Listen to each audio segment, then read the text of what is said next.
Right, so pleasant good afternoon, everyone. Of course, we had a really nice session this morning. Talking about thyroid health and the effects of thyroid health on hormones. So this afternoon is just basically for questions and answers. And of course, you could ask any type of health questions that may come to mind. And by God's grace, we'll be able to share with you as much information as possible as we can. All right, so let me just share something here.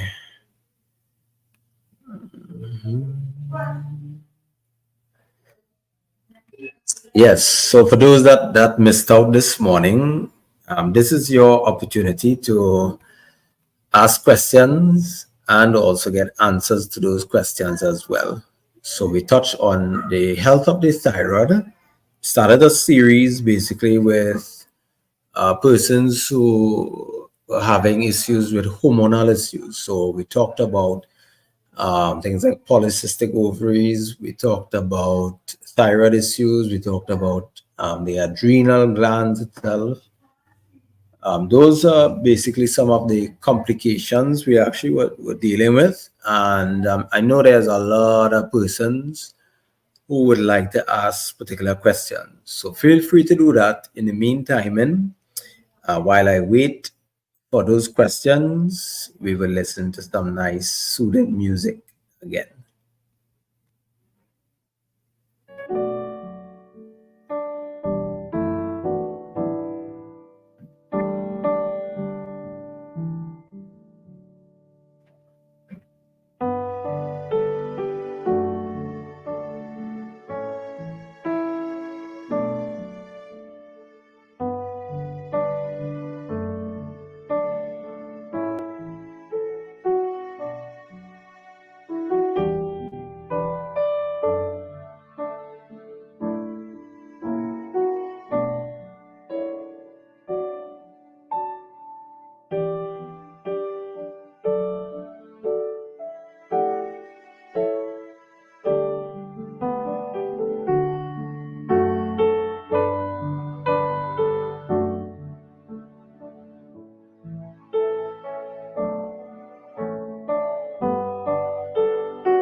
All right. So I'm seeing our first question. All right. Good afternoon. I have a friend who has a bladder problem. As of course, well, bladder problem urinates very often. Is there any home remedy to assist? All right. So one of the thing is basically trying to figure out what is causing the problem in the first place. Now that person could have either an infection that can actually cause them to urinate a lot. Of course, weakness in the bladder generally causes the issues as well with that. They may have some little signs of maybe kidney problems that could also contribute to it as well. What you can do, number one, there's two things that you can use, either celery or parsley. Now, both of them can actually work for bladder issues and also for kidney issues.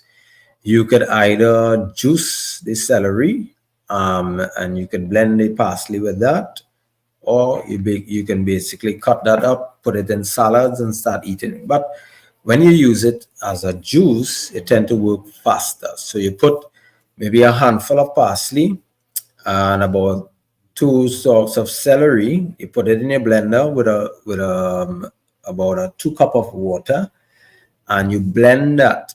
Right, you blend it like if you're making a smoothie, and they're gonna drink that like twice daily. The twice daily is basically to do cleansing of the bladder and of the kidney.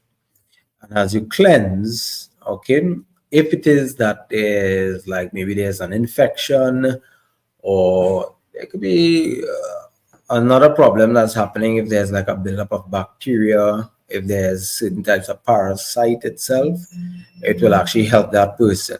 But what I would say is most person can do an ultrasound of the bladder itself to see if there's any signs of bladder stones, because that could be a cause as well too. And if there isn't any stones, and if there's nothing wrong, if it's just a weakness in the bladder, then they maybe need to get adjusted. And being adjusted means you can actually take the person to a chiropractor, and they'll be able to adjust to help their bladder. All right. So I hope that those two little remedies work for them. So as I said before, 2 stalks of celery, a handful of parsley. You put it in a blender with about 2 cups of water, 8-ounce glasses of water, and you blend that together and see if that can help. All right. So you'll work with that for now, and definitely I will recommend getting an ultrasound done if you haven't done that in a very long time. Okay, we have our second question, of course, comes from Laura. And she says, what causes clogged arteries? Okay, now that's actually a big question because it's a broad one. Now, number one, there are certain types of foods that can actually clog the arteries. Number one, anything that is not in a natural state. So you're looking at margarine. Margarine is basically a lot of different oils added together to form butter. And that can have an effect on the arteries, causing damages to the arteries.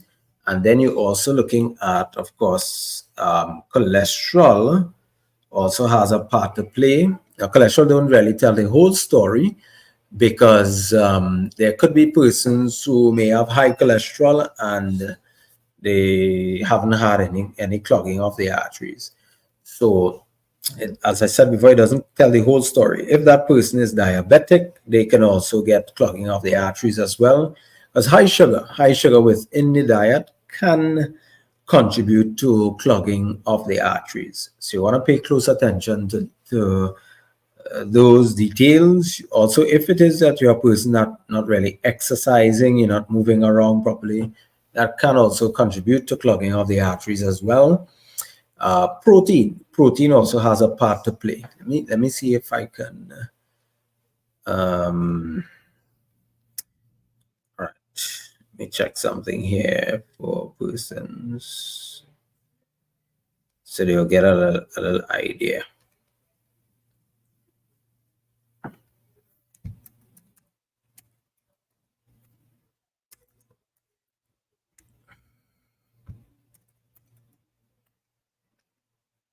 I always like to show images so that persons can actually get an idea what it actually looks like.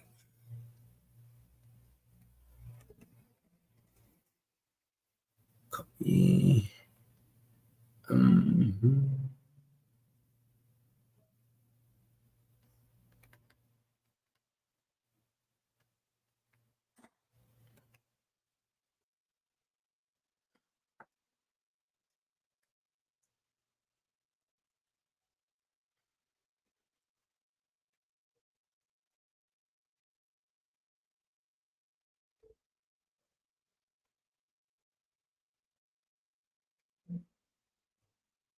Right.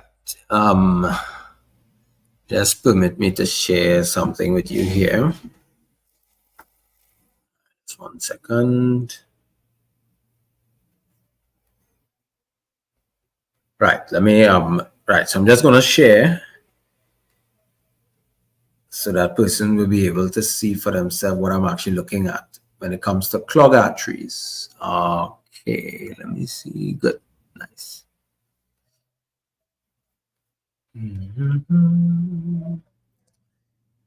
Right, so the image on your screen, right, so this will give you an indication of what clogged arteries look like. So as you can see for yourself, you're seeing blood. In the first one, blood is actually flowing nice and free, right? Those blood cells are actually moving along really nice and freely. Then you also look at the second one, of course, the underneath layer. If you notice, there's a layer on top, okay? And right, so there's a layer here. If you notice carefully, there's a layer underneath here, which you'll see like plaque building up. And automatically, the arteries actually is still normal. The problem is that the plaque is building up underneath. Now, what could have caused that? That could be from damages from proteins getting into the arteries. That could also be from things like sugars getting into the area of the arteries as well. And that builds up over a period of time. So as you see, it starts building. Usually, when there's a clogging of the blood vessel itself. All right, so I'm going to show you here as well. Okay, let me do something here. Okay, right. Right, so as you can see, these structures. Now look at that artery. See the amount of layers. Of course, you have the endothelial lining that's within. That endothelial lining is to help with protection. It naturally actually has its own heparin. Well, heparin basically is a blood thinner. And what that actually does, it thins the blood so blood can actually move along freely. Of course, you'll see white blood cells within the arteries as well. So they are doing a job of preventing things like inflammation. Now, if there's heavy amount of inflammation, then a person will have a heart attack or a stroke. As I go back to my image, you will actually see here in the last artery, the picture of the last artery, you will see where the plaque actually ruptures. And then you'll see most of the red blood cells that are trying to move past, they're actually getting dark. In other words, that it's indicating poor blood flow. When there's a blockage, then that's when a heart attack comes. But that don't come merely by just the arteries being clogged. If there's inflammation and then the plaque ruptures, then a heart attack actually comes. So I hope that would have answered your question, Laura. Next question, what can a diabetic do to subtract medication? Okay, that's a great question. But of course, when it comes to medication itself, this is between you and your personal doctor. They will normally instruct you on what you need to do, how to basically go about either cutting down your medication or if they will have to add medication to what you're using already. So what I would say is that the best way to do it is the simplest things is by exercise and diet. So you start off with those. Your blood sugar levels will start coming down. As the blood sugar level starts decreasing, then you will basically go back to your doctor and have a nice little talk. And after that particular talk, you'll be able to start bringing the amount of medication down. So in other words, you cannot subtract it on your own. You always have to be supervised, because I've seen some person take away medication and they end up in a bad state. So it's always good to understand your body, how it functions. And the other part of it as well is the medication.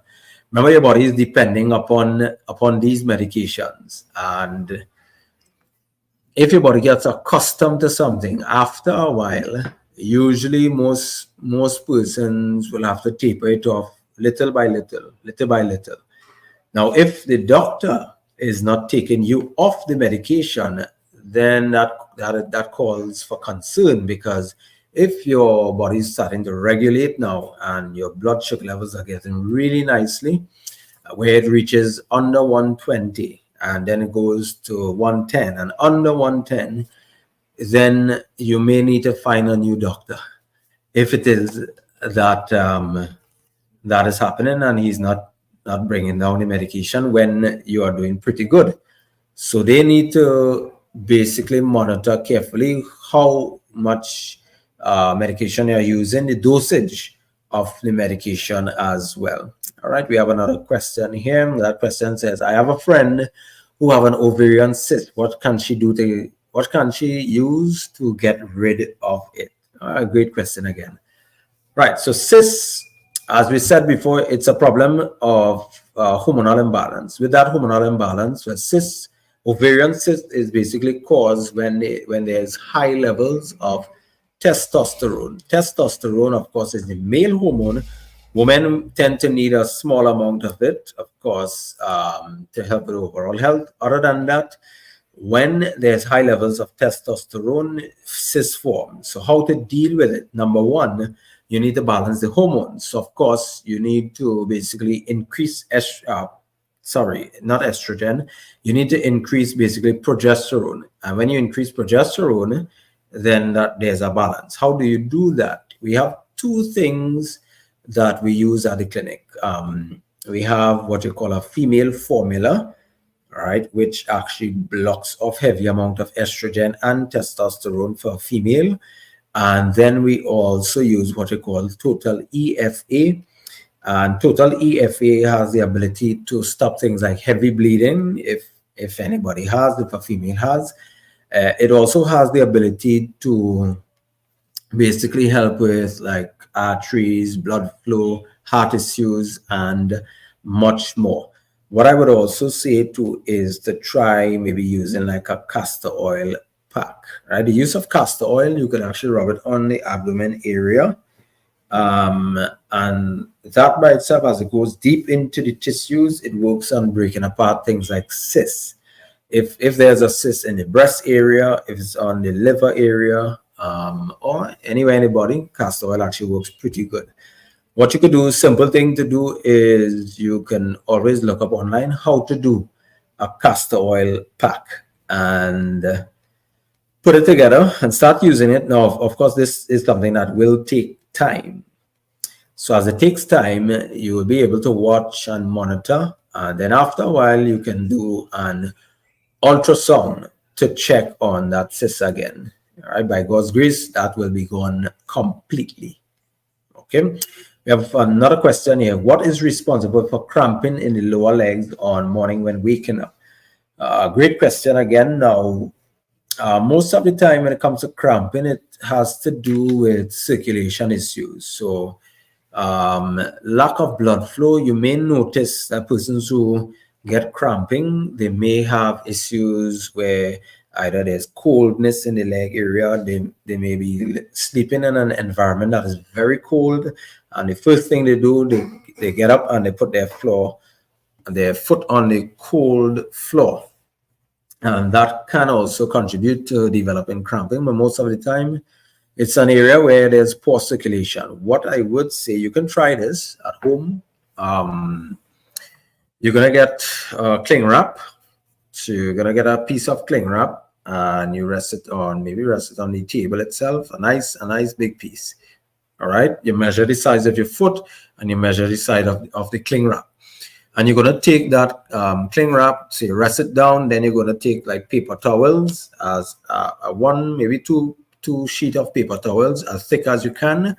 You're going to put like damp some olive oil on that.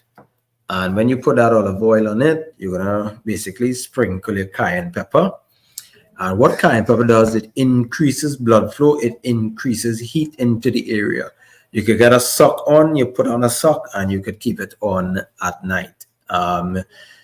If you're a person that is diabetic and you get a neuropathy or nerve pain, then, or if they're not sensitive itself, if the feet, you're not feeling like the senses where you'll get like cramping or numbness, or generally a person who does this particular remedy, it works good. So a cling wrap, paper towel, you put a little olive oil on the paper towel, you basically just put it with your hand, of course, like this. Put it straight across, and then you sprinkle cayenne pepper all throughout. Afterwards, you take that, you put it under the feet, and then you put a sock on to keep it nice and safe. And if it's the both foot, you do it on the both foot. You may wake up early in the morning with extreme heat all around 2-3 o'clock in the morning, because that's what cayenne pepper does. And that actually improves the blood flow to the leg. Once you improve the blood flow to the leg, automatically cramping should go away. Now, there's also some other causes as well too. That could be caused from lack of magnesium. So you can get maybe 400 milligram, 4 to 500 milligram of magnesium. You can also use, some persons may have low levels of sodium, which can also cause cramping and numbness as well. So you can take just a little pinch of pink Himalayan sea salt, put it on the tongue, and drink water with that. If you're a person that is not hydrating properly, it can actually contribute to you getting cramping or numbness in the leg area. And as you see the diagram here, on the screen itself, the diagram basically shows buildup of plaque. Now, there could also be buildup of plaque in the leg area as well. That can actually contribute to a person developing cramping or numbness. If you're eating a lot more carbohydrate foods like bread, baked biscuits, roti, lots of rice, and a heavy amount of sugar, is going to cause the nerves to become damaged. Okay, and that can also contribute as well. So there could be many reasons into the cramping, but there's some little solutions that you could do. As we continue doing live, you'll be able to get some of our different natural remedies that we do at the clinic. Okay, so two things: it could either be a circulation issue, and number one, it could be a nerve problem. Of course, both of them is related, because lack of blood flow to the nerve, you'll get cramping and numbness as well. Right. So, of course, if there's any more questions, feel free to send in your question now, because we're going to be wrapping up very soon. By God's grace, as we continue to help each other out, please share the information with persons so that they will be able to learn as much as they can. All right, so send in those questions, and let's see how we can answer some of those questions for persons.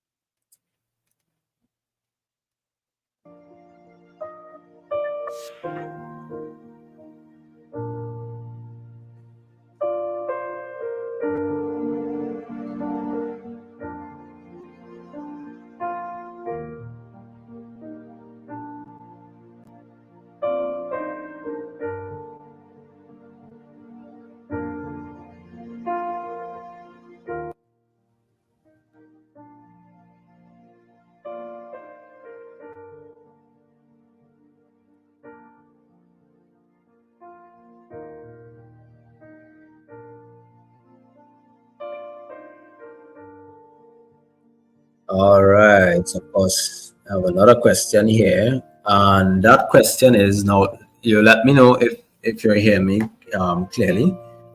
What is the best diet for someone who is diabetic? All right. So this, of course, depends on the sugar, on the amount of sugars they can actually tolerate. Because some diabetics could eat a lot more fruit than some. Some could basically use sometimes the use of brown rice. Some cannot use some. But what I would say is to use a diet that is surrounded by a lot of green leafy vegetables, a diet that is actually surrounded by, basically, you'll need healthy fats as well. The healthy fats definitely come directly from things like almonds and walnuts and pumpkin seeds. You could also use Brazilian nut as well, and that actually works pretty good for diabetics, especially those that have thyroid issues. What I would add to that as well, lots of water. Diabetics usually have kidney problems, so they need to work on cleansing the kidney. Parsley and celery should be in a diabetic's diet. The use of Coraili is actually excellent for diabetics. They can actually do juicing of Coraili with other greens, maybe add some ginger, some turmeric to that, 1 grain of garlic to that. You can do a blend of it, make a nice little smoothie. You can drink that twice daily, and that actually helps to get the blood sugar levels down. They would also need a good amount of protein. Now, for diabetics, the diet that I've seen that works pretty good is a plant-based diet, meaning lots of fruits, vegetables, nuts and seeds, especially certain seeds like almonds, walnuts. They tend to work actually pretty good to get the blood sugar levels down. So seeds does that. Flax seeds and chia seeds is really good, has a high levels of omega-3s. It also works to get the blood sugar levels down as well. So you want your diet surrounded by as much natural foods as possible as you can get. All right, and you're trying to leave off the amount of heavy packaged stuff. Diabetics should try to stay away from too much flour.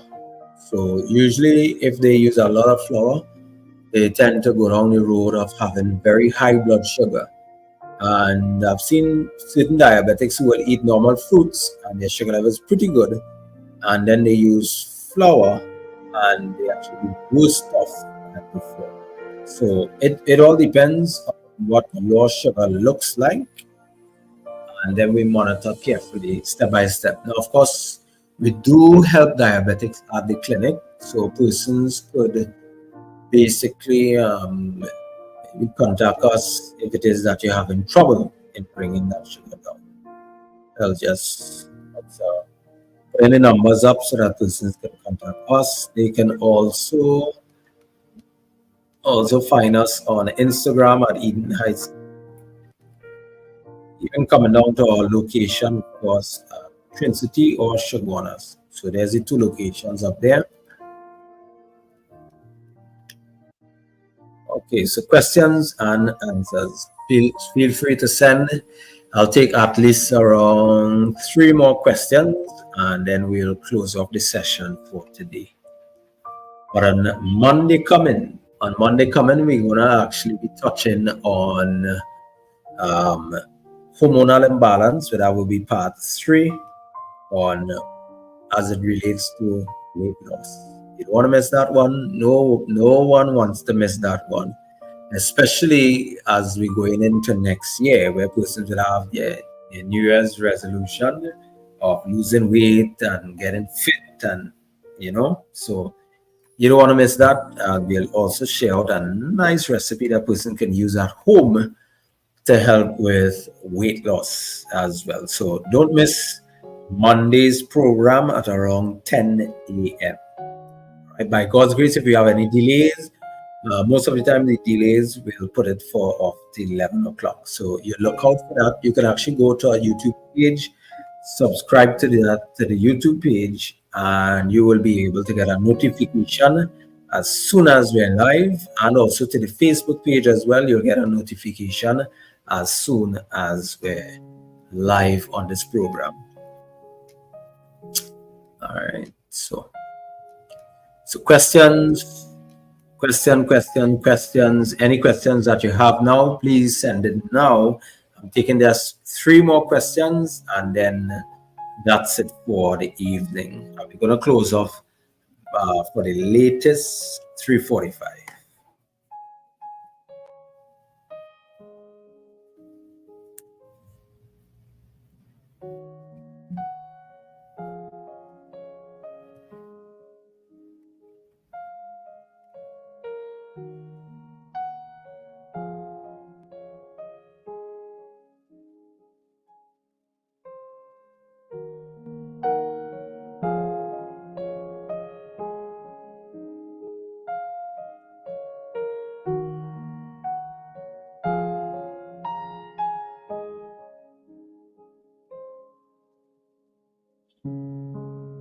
Great question.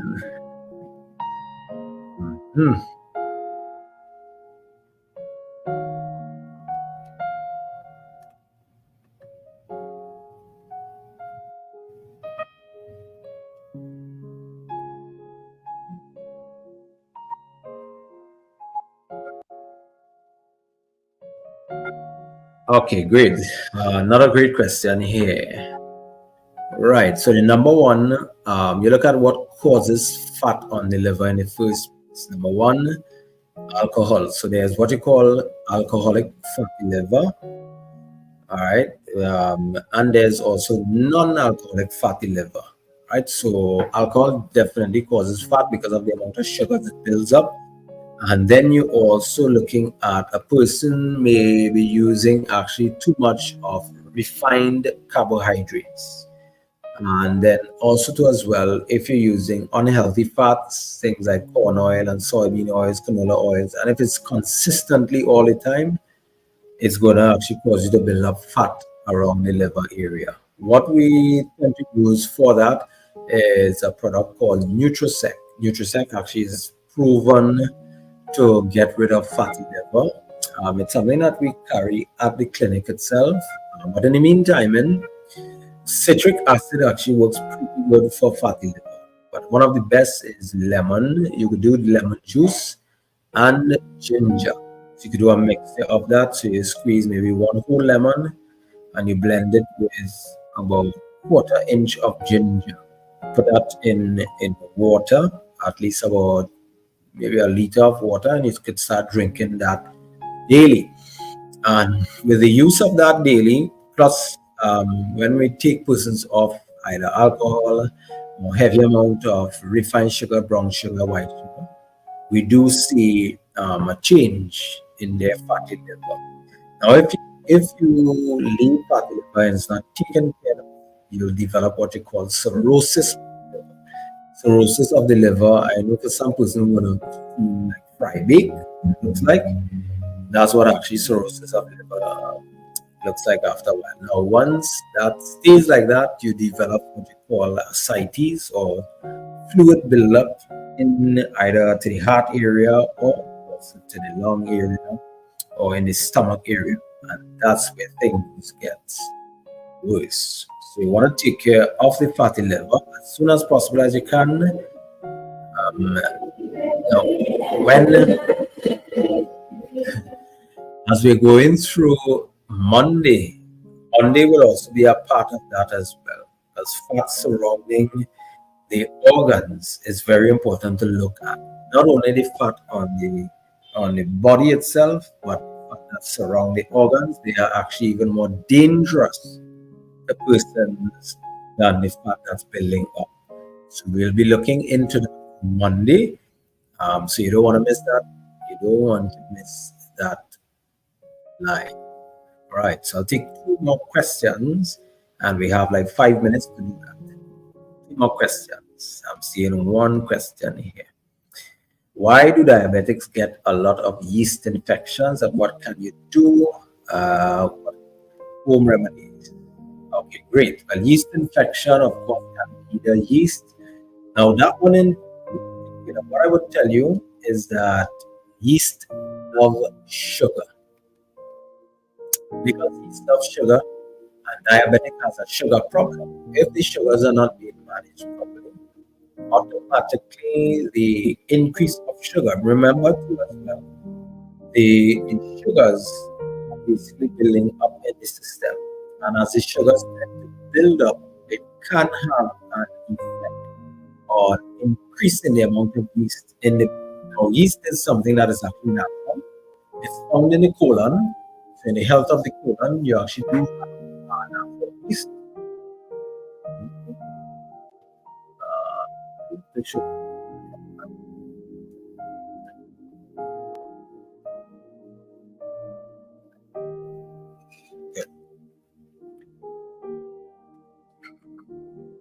Yeah.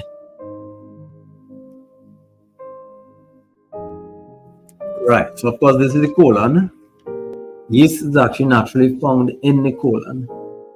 Now, of course, what keeps them at bay is basically good bacteria. And if it is at your level of good bacteria, it keeps you dropping. Most of the time, you get a buildup of yeast. Okay. If you're a person that is using heavy amount of gluten-related products, that's why diabetics really cannot use too much flour. When they do have an effect of where actually building up the yeast. What can you do for it? Right. So number one, yeast. As I said before, it's a problem where there's a lot of buildup of sugar. So you want to lower the amount of sugars within the diet. Okay. So you want to cut out maybe juices or let's say sweets itself. Once you cut out those, you will actually see a difference. Now, number two is you can actually use vitamin C to help to boost the immune system. With the use of probiotics, what if it's a vaginal yeast infection? You could actually take probiotics and a good form of it and insert it into the vaginal area. It populates that area with a lot of good bacteria, and then the yeast level starts to drop. So one of the key to it as well, if you notice the question, why do diabetics get a lot of yeast, is because they are not managing their blood sugar levels properly. And once you manage your blood sugar levels properly, you do see a change in the amount of yeast infections that you will actually get. So we'll take one more question for this afternoon's program, and then we will.